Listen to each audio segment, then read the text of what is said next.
Welcome home to USA Global TV and Radio, a place where dreams take flight, with authentic storytelling, diverse perspectives and meaningful conversations, where global stories unite and bridges are built beyond all borders. Discover world-class education, entertainment, hope and inspiration. Together, we're building bridges worldwide. Subscribe to our channel, USA Global TV. Download our app, USA Global TV. Be our guest or join our team. Visit usaglobaltv.com. Thanks to our founder and executive producer, Dr. Jacalyn Kerbeck. Music score by Yeffy Tang from Cloud Road Music. Voiceover artist Mike Porter. Creative direction by Paul Garcia. USA Global TV and Radio, your home for global connection. All rights reserved. This video and its contents are the exclusive property of USA Global TV and Radio. Unauthorized use, duplication or redistribution in any form is strictly prohibited.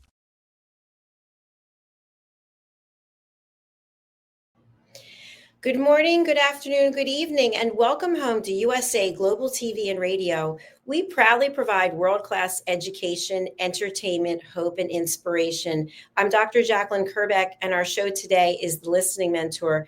First of all, I just want to say our hearts and prayers are with all of our team members who are out in the West Coast of the United States and California. We hope that you're safe.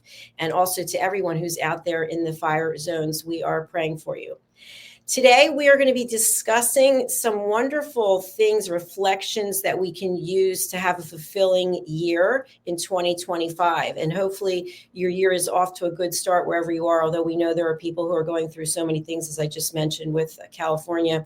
So we want to reflect and thrive. We want to have mindset shifts for fulfilling 2025. And joining me is Caroline.heward. She is in the United Kingdom, and she is known as the Harley Street Stress Expert, and she helps people bust their stress. She's also a certified therapist, and she has her own shows here on USA Global TV and Radio, including 2 episodes of A Woman's Prerogative on Mondays, which is a tall order to do 2 episodes of anything when you're hosting television the same day. And she also has her own Talking Head show. So please do go to our YouTube channel and go and follow Caroline. Also follow her on LinkedIn, Caroline.heward. Let's welcome her. Caroline, come on out. Hello. It is a tall order on a Monday. Yes, it is, for sure. I was glad to hand it over to you. I'm sure you were. So, Caroline, for folks who are just joining us for the first time, it is a new year. I think we're up to 55,000 subscribers now. The numbers continue to grow, and that's just on one YouTube platform. Forget about everywhere else. Tell them a little bit, first of all, about the significance of Harley Street, and then also about why you're so passionate about helping people. Thank you, Dr. Jacalyn. Woohoo for the stats. That's amazing. I'm always in my social media posts promoting joining the channel and subscribing. So that's absolutely incredible. Why was I insistent on being in Harley Street? Well, I'm an ex-corporate girl. I was in marketing and PR and in management. Since I left school, I was in management, and then I changed career and moved into marketing and PR. And so I'd always been academic credentialed in whatever I did. And when I lost my father in 2000, and I started training, and it was really therapy for myself to cure and sort out my own depression, I did a proper training, which put me essentially into Harley Street. And I made a decision that if I was going to do something, if I was going to do a therapy, I was going to do it from a proper credentialized address. And so what that meant was that they have a medical board that meet, and all the medical board, they meet once a month in the particular house that I went to. And they endorse and they go through your credentials, your qualifications, your memberships, your insurances to make sure that you are bona fide. And I felt that rather than have to explain everything, I will literally make sure that a medical board have crawled all over my credentials and deem me to be bona fide and appropriate for that address. And Harley Street is a street that has all the best doctors, whether they be normal doctors in terms of the medical route and alternative doctors. And so I was at Harley Street for 17 years. So I felt that I owed myself the right to call myself the Harley Street stress expert. And I didn't appreciate that I was going to stay that long. And only when I left, I actually moved out of London. I left in November 22 and sold my property in January 23. So I was attached to being in London, and having been in Harley Street for that long, it was very hard for me to let go. And that was because my credentials were valid and people knew what Harley Street was. Now, that's in London and Europe. Maybe in the US, Harley Street is not so known. But I still keep the tag because that's how I've become known. Why am I passionate about what I do? Well, as I just shared, that I solved my own depression. I also solved a lot of different ailments that I was suffering with as a child because I did lots of training and understanding how the mind and body connects and what happens when there's an imbalance. And the imbalance is a symptom, whether it's physical, emotional, mental, behavioral. The symptom shows up in your life. And I solved a lot of my problems that I didn't even realize I had until I was doing my training. And I continue to solve my challenges because we are always evolving and we're always growing. And I'm passionate about the fact that I've helped myself and cured myself of lots of things, and I want to do that for everyone else. Obviously, not everyone is ready, and they're in a space of being in the symptom and treating the symptom. But when people are ready and they're open to look at what's not being resolved, this is where I excel. And I love what I do, and I do what I love primarily because it's changed my life and it changes others' lives, and it moves them into a more peaceful state of being. Wow. Ooh, that is quite a long list of accomplishments. And just, I love hearing about why you're so passionate about what you do. Before we get into the topic, I do have one question relating to what you just said. Do you think that physical balance is related to emotional balance? In other words, I've practiced yoga for a number of years, and now I'm practicing barre, and we have to stand on one leg. And sometimes my balance is not that great. Do you think it has anything to do with what's going on with you emotionally? Or do you think you should always, if you're in a good place, you always have good balance? Yes, it is to do with where you are. For instance, and I want to share this with you because at this time of year, especially in the UK, it's very cold. And in the UK particularly, it's sort of sub-zero temperatures at the moment, and it's very, very chilly. And this is the time that boilers play up, and we don't have heat, whether it's heat in terms of heating the property and hot water. And when you're without either or, the boiler is related to your emotions. So there will be, if there's a lack of heat, whether it be water or heat in terms of the home, there will be a restriction of expressing your emotions. And so our environment displays exactly what's going on for us. And we're all human, and there's things that we have to handle. So just because you do yoga and it's good, it's like having a bad hair day. We all make sure that we look after our hair, especially women. And then we have a bad hair day, and it's because similarly, my hair doesn't work if I'm not on a good day. And my mum frequently says that, oh, my hair's terrible, it's driving me mad, and I don't feel well. But it's like sort of even when you are in a good place, that doesn't happen. The hair looks good and you feel good and everything works. But when you're not working and you're out of balance, then things happen in your environment, in your home, and also in your practice. So your practice of yoga, you might be able to do the balancing tree really easily, and then there's other times that you don't do it. And that's because there's stuff that we have to handle. And we're always in a state of flux. Nothing is permanent. And because we're in a state of flux and things are changing, because that's how life is, we don't stand still. Things are always changing, coming at us. It's how we handle the emotions and feelings. It's not about how we manage the practical, logical, physical things. It's when we compress or suppress the emotions and feelings that they get expressed in our external environment and externally with ourselves. I'm so glad that you shared that. Thank you very much. I know here also on the East Coast of the United States, it's in the 20s today. So it is freezing and I have no heat in the room where I am right now. So my hands and feet are numb. So probably it does affect your balance one way or another. Yeah, it's not nice when you're cold. No, it's definitely not. I'd rather be warm than cold, but I have a good attitude. So obviously people have worse things going on right now. So let's talk about the subject for today. You came up with this topic. What was it you had in mind when you came up with the title? Well, thank you, Dr. Jacalyn. In terms of New Year, lots of people, it seems to push people into a place of reflection. It pushes people into a place of looking back.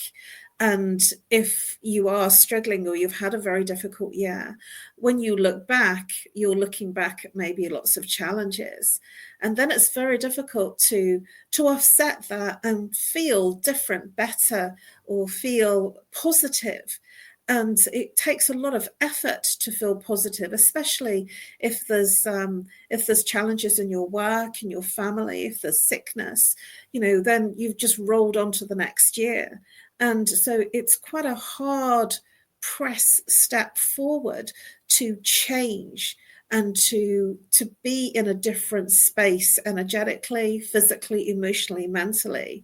And that's certainly something that I've had quite a few challenges in year 2024, personally and professionally, in terms of, sort of moving forward in my work, being in a different location, and also within the family, and needing to be at my family home a bit more than I would have been in the past.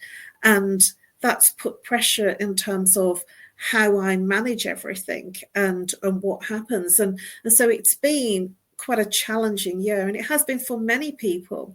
But I've had a big, hard foot forward. I pressed my foot hard and went into meditational practice for New Year.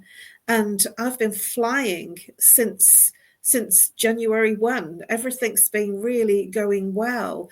And not just in my world, but actually in my family's world as well.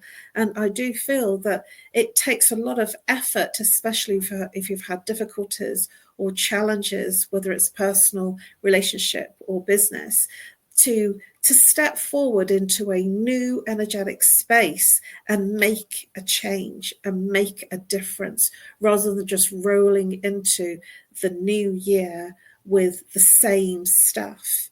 And I'm very rehearsed at always making a lot of New Year. New Year for me is always a bigger deal than Christmas. Christmas is family. New Year is something that I do for myself. And when I stepped into that practice, when I was chanting and dancing for New Year, it moved me and my entire being into a totally different energetic space. And sometimes people don't have that. They don't have practice. They don't have something that can move them when they get stuck. And something else to dovetail off what you're saying is we had another show, Kim Adele Randall, you met her on A Woman's Prerogative. We had a show last week, I think. We were talking about how people set these expectations for the new year and they don't have a why. Their why is not strong enough. And so they reflect on what happened last year and they say, well, I'm not going to do that again. And we're not going to do this again. But they don't have the why to keep them going to change their behavior. So I've heard different numbers of days or times that it takes to actually change a habit? Are you aware of what the current number is? Well, there are different schools of thought. I've been under many mentors and trainers, and there are different schools of thought. Some say 20 days, some say 30 days. And essentially, from my perspective, it's whatever you believe. And, I can do a practice and change within that practice. So I can change a habit within a 20-minute meditation.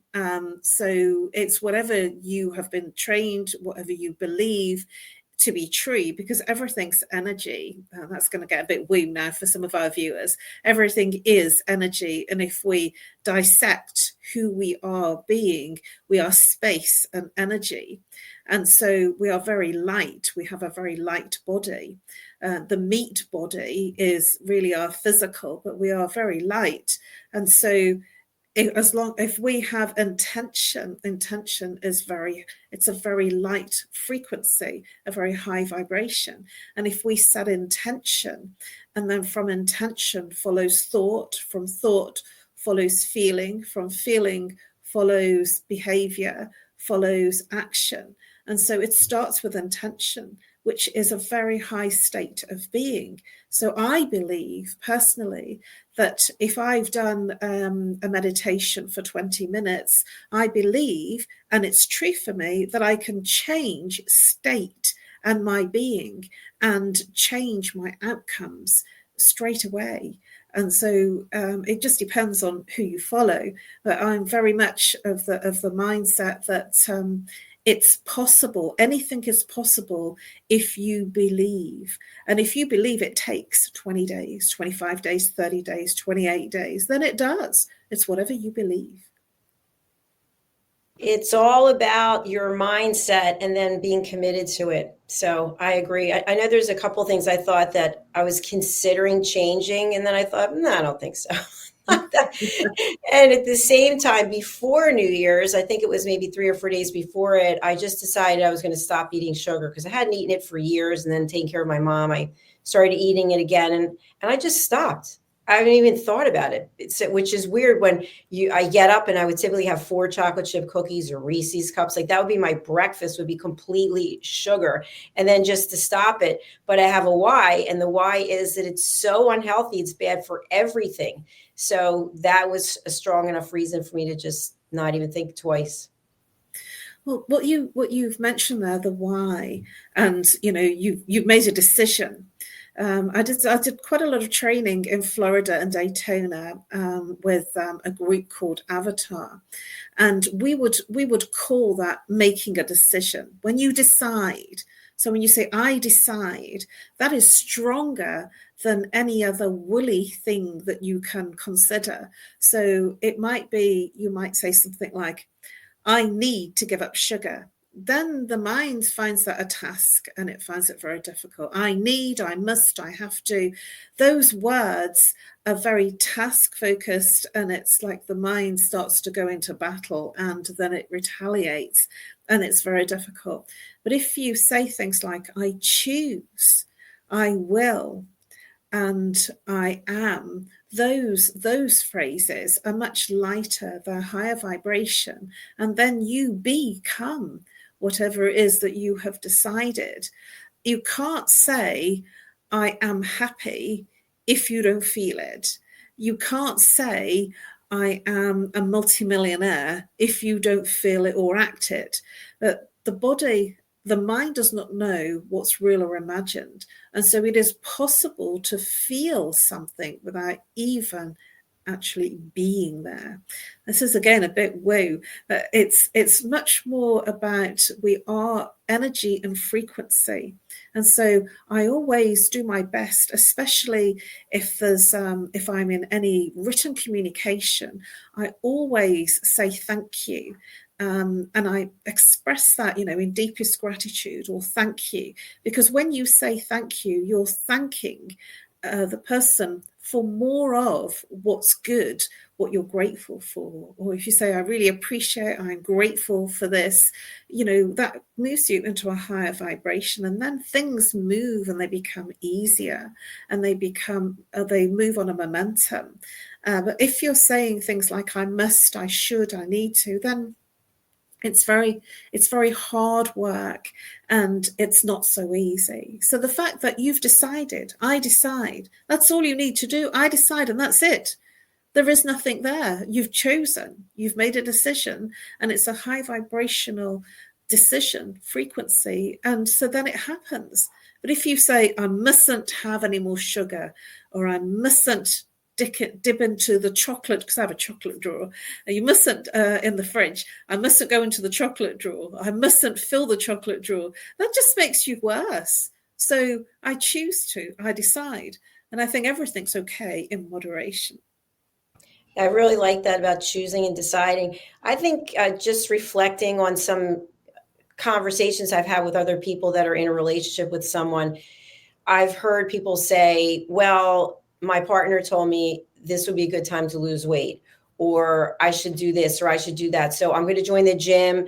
And they don't have the conviction to do it themselves. It's because someone else is saying they should do it. So in my mind, from my experience, I predict it's not going to work. They're not going to get the results that they want, because, as you know, we could even talk about this television platform. This is a lot of work. I mean, you have to be prepared, and you have to do your research, and you have to have your lighting and your setup. It's not like you just turn on the computer and go, oh, here I am. So it takes a lot of practice and experience, which we both have now. So that's the only reason I'm bringing it up. When we reflect on what we would like to change about ourselves, we have to actually make a commitment to put in the work, because otherwise it's not going to get done. You're absolutely, I agree with everything that you've just said, Dr. Jacalyn, because when your why is big enough, when you decide, then it becomes easy to do those steps and to do the work. But when your why, or your decision, when you're saying, I must, I should, I have to, then it just becomes really challenging, and you don't turn up because you're late, or something runs over, or things get difficult. And I do a lot of preparation, because the tech is kind of my worst nightmare. And actually it's my biggest friend as well, because I'm here globally and being streamed on social media. And that for me is amazing. But I work at making that happen, because it's important to me. The outcome is important. And so the why is extremely important. If it's a must or a should, or you're pushing yourself to get something done, everything's hard work and it doesn't work. And I do want to just pick up on one of your points about if your partner says you need to lose weight. I had somebody, when I first started out in the world of therapy, I had somebody come to see me, and it had come from a website, through the training website, and the inquiry came through, and then they arrived. It was a face-to-face consultation, and they arrived, and in the website booking system, I didn't know what they wanted help with. So they arrived, and they said, my wife wants me to give up smoking. And I turned around and I said, that's going to be the fastest session on record. And I just said, I can't help you. Come back when you want to give up smoking. And he said, what? And he was really quite stunned. And I said, this is something that I need to do. I need to put another step in to have a conversation to begin with, because that's wasted your time and my time. Because I can't help you if your wife wants you to give up something. If you're ready and you want to give up something, or you want me to help you with something, then I can. But I can't help you with your wife wants you to give up. And so this is really important, that you own the decision, rather than it be something that somebody else has made you do because that's what they want of you, an expectation. So, Caroline, with the work that you do as a certified therapist, how do you give, or what are the tools that you offer to people so they can have these mindset shifts? Oh, that's a really great question. It depends on what they come to me for, to be honest with you. I've been in the therapy world now for 25 years. And so I have a massive toolkit, and it just depends what they need. And always I give insight, understanding, and awareness. Those are the key things about the issue or the problem that they have. Those are the key things. And it's very personalized to each person as they come in. And I don't need a notebook or a textbook just to check in. I'm on the fly, and sort of, I always wonder if I'm ever going to be caught out, and I haven't been yet. And that's because I know my stuff. And essentially it's whatever they need. And usually you can't solve the problem in the same consciousness that you created it, because you're in the problem. So the first thing I always do is give insight, understanding, and awareness. And it's from that place, that insight and understanding and awareness, that you can then start making changes, because you can't change something you're not aware of. So that's the first thing. And the second thing is to know that we are not the problem. We are not the behavior. We are not the person that somebody's complaining about and saying, you did this, you did that. We are a human being having an experience. And that experience is something that moves us into a space of moving into a transcendental learning. So moving from the learning into wisdom moves us into our evolution in this space on earth at this time. And I had a very good friend that was a monk, a Tibetan monk and a lama. And the monks are always in challenge every day, even small challenges. And I witnessed this myself because we were very good friends.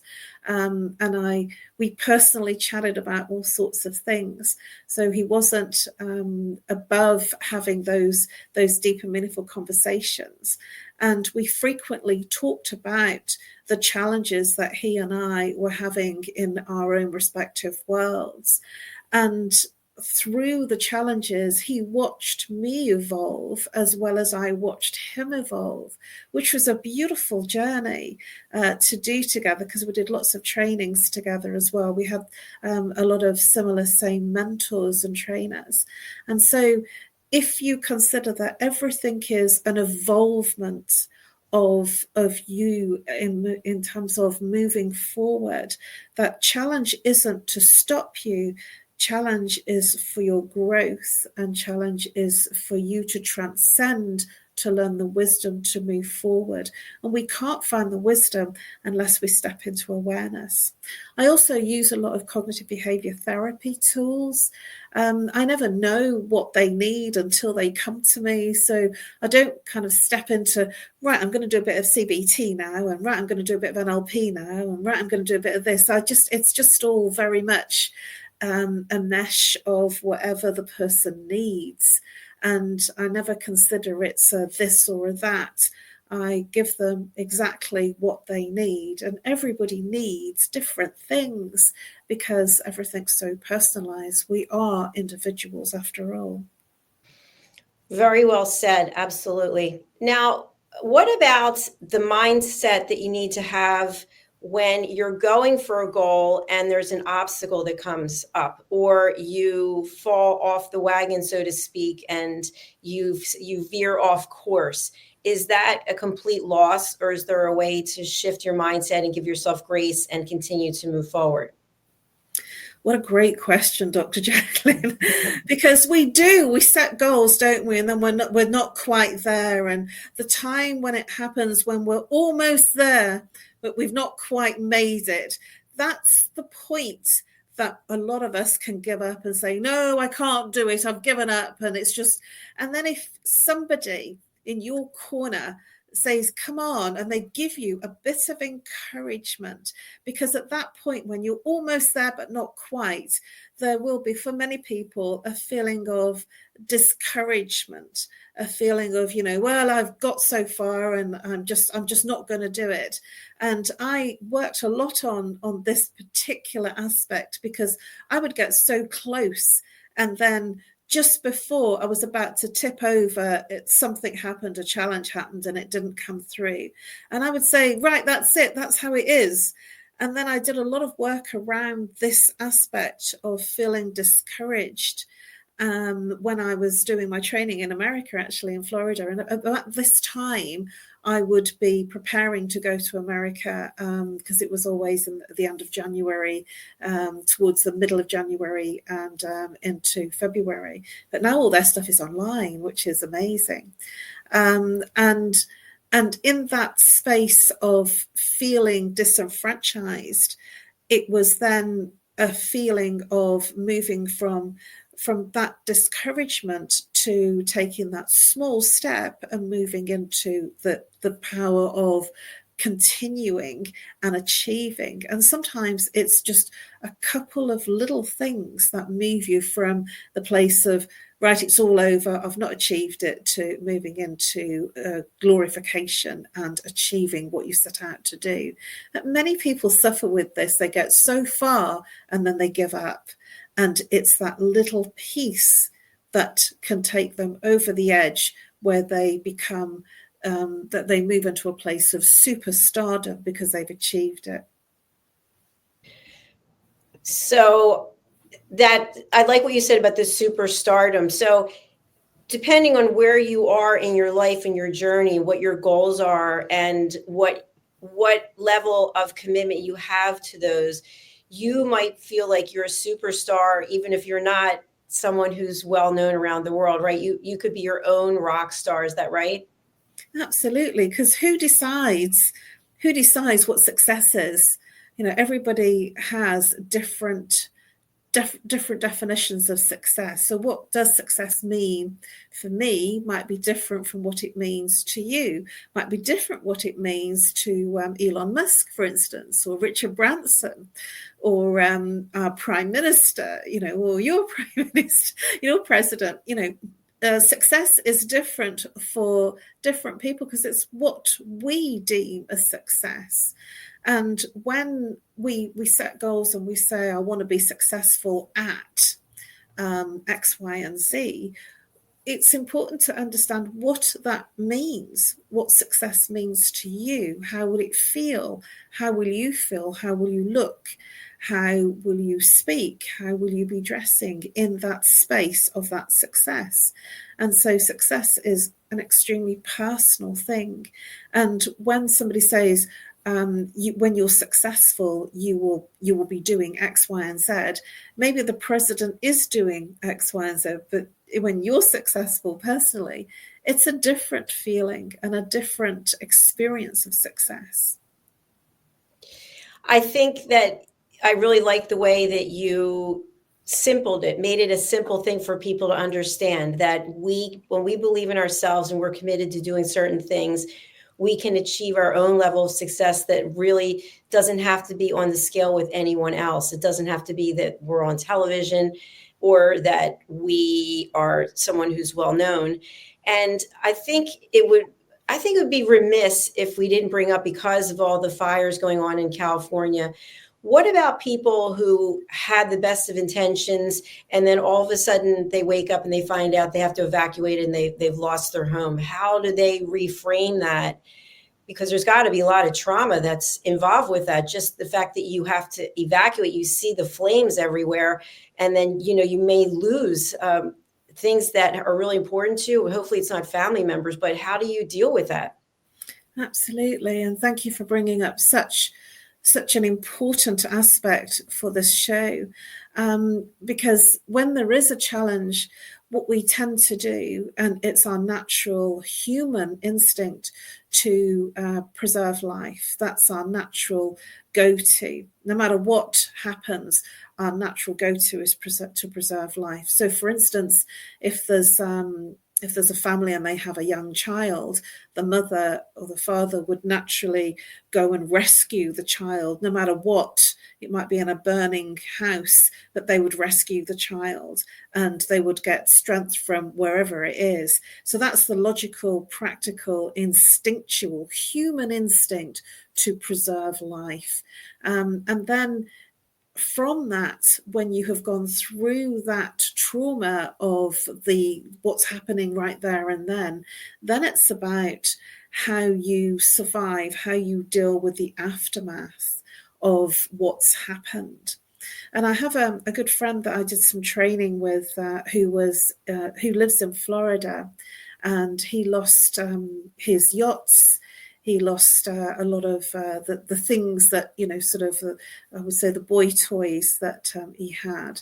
And he said, luckily, I've still got my home. And I said, how are you? And what he's doing is enjoying traveling around the world and enjoying what he's doing and experiences. And it's small things, a meal, a drink, and I frequently see posts where he's a multimillionaire and very successful person, and he's having breakfast, and that for him is something that's fulfilling. He's having a cocktail, and that for him is something. So it's the small pleasures, because they may not have been there. He may have lost his life. He may have been seriously harmed or within the floods. And so it's important to, what I'm seeing there is that there is a sensory experience of experiencing life again, however that is for you. Something simple like enjoying a drink with friends, maybe all it needs for you to reframe, I'm alive, I'm here, and I'm still able to function. And things, even though we get very attached materialistically in our culture and our society, especially in the Western world, the material things don't matter. They might matter to some extent, but your life is much more important. And that's what I'm seeing, that people come together when they have experienced something that traumatic. They come together and they help each other. And many people might be homeless, or they've not got any of their belongings, and yet they are pleased and celebrating that they are alive. And Caroline, are you able to help people going through tragedies like this? Absolutely, yeah, because it's trauma. It's whatever, however it comes up, it's a trauma. And what happens when we experience a trauma, however large or small, is that when we step into the logical, physical, and practical things, because we have to, and that's our culture, isn't it? We can't just go and meditate. If we're in burning flames, we have to handle the logical things and practical things. But then what happens in that space, there are feelings that we naturally, humanly push down so that we can cope, and we're able to get through what we have to get through. And then when we've moved through that, then the emotions and feelings can come up. Or for some people, they remain suppressed, and then they start to suffer things like heart palpitations, high blood pressure. They might have lots of physical low back pain. They might have things like anxiety issues. So whatever's been suppressed in terms of the feelings can get expressed within the body and expressed within their everyday when they are feeling safe. When everything has been practically and logically handled, they then go into the body, and the mind goes into the trauma response. And many people, while they're in it, they don't realize that they're in that trauma response, and they just think that's a symptom, and they're looking at the symptoms and treating the symptoms. So if it's heart palpitations or high blood pressure, they're taking medication for those symptoms, but they're related to some undealt with trauma, undealt with anxiousness, or undealt with trauma from the body that they weren't able to deal with at the time. And this is called, for many people will be aware of, post-traumatic stress disorder. And this is not just for soldiers and people at war. This can be for everybody in their everyday, especially with our crazy weather and things that are happening in our current world times. Caroline, it's always such a pleasure to be with an expert and professional like yourself. How can people reach out to you, and who would be a good client for you to help? Thank you, Dr. Jacalyn. I don't know where the time goes here. It goes so quickly. You can reach me on nomorestress@live.co.uk, or call me if you're international +44, if you're local 07523 120 189. You can follow me on LinkedIn and on Facebook, and I post all my shows on my social media pages. What's a good client for me? Well, anybody that is at the moment suffering with any physical, emotional, mental pain. A good client for me, well, I think we all have a level of stress or anxiety or depression in our current times. Even if it's difficult, to reach out and you don't want to be deemed to feel uncomfortable, then I also do educational talks, and I am now offering what is called Lunch and Learn. And in the hour lunch break, I offer a 45-minute talk to companies in their teams, online or in person. That's if it's in the UK, so online mainly, to their teams on all manner of stress-related activities that we all go through. And I recently did one in December last year on SAD, seasonal affective disorder. But this is educational at the same time transformational. And this is what I do within the shows here. Education and having the insight and understanding can change how you react and how you respond. So that's something that that's very dear to me in terms of educating people so that they feel different, so they can take some different decisions. And I look forward to helping you bust your stress. Okay, I was trying to pull up your LinkedIn, but I wasn't fast enough. So people can reach you on LinkedIn under your name, Caroline Heward. So thank you for being here, Caroline. We look forward to seeing you again on another show. Thank you very much. It always goes quickly, as I say, and I love this show, Dr. Jacalyn. And I think it's important to say to our viewers here, if you're on the live or the replay, we have no script, do we, Dr. Jacalyn?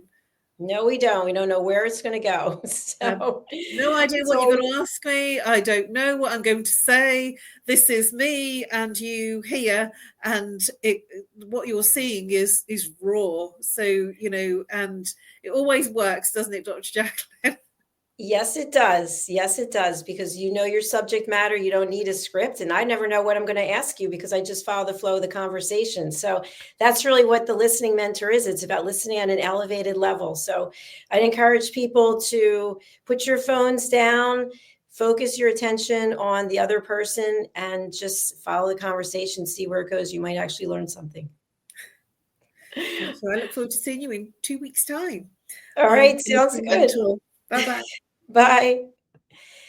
Thank you, everyone. As we close out, our next show is coming up. We've got the trifecta of Red O'Loughlin, who will be doing the Corner Bookstore, followed by the Wise Ones, followed by Talking Heads. And again, our hearts are with you there in California. I have family members who live there myself.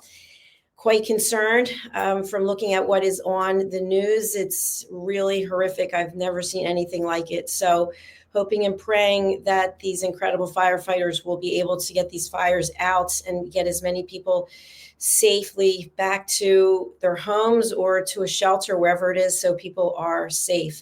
All right. Thank you all. God bless you. We'll be right back. We're going to be watching a new clip that we have for our Talking Heads show. So I hope you enjoy it. The Talking Heads experts are truly amazing, and we felt like they deserve their own introduction. Let's take a look.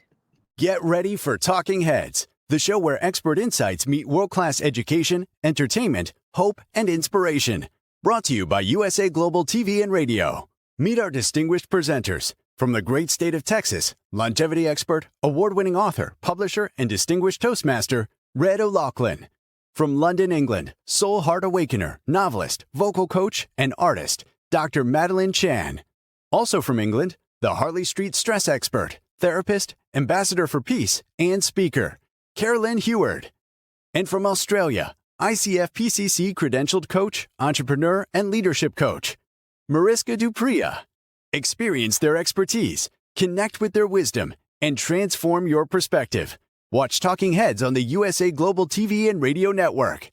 This video and its contents are the property of USA Global TV and Radio. All rights reserved. Terms and conditions apply. Visit usaglobaltv.com for more details.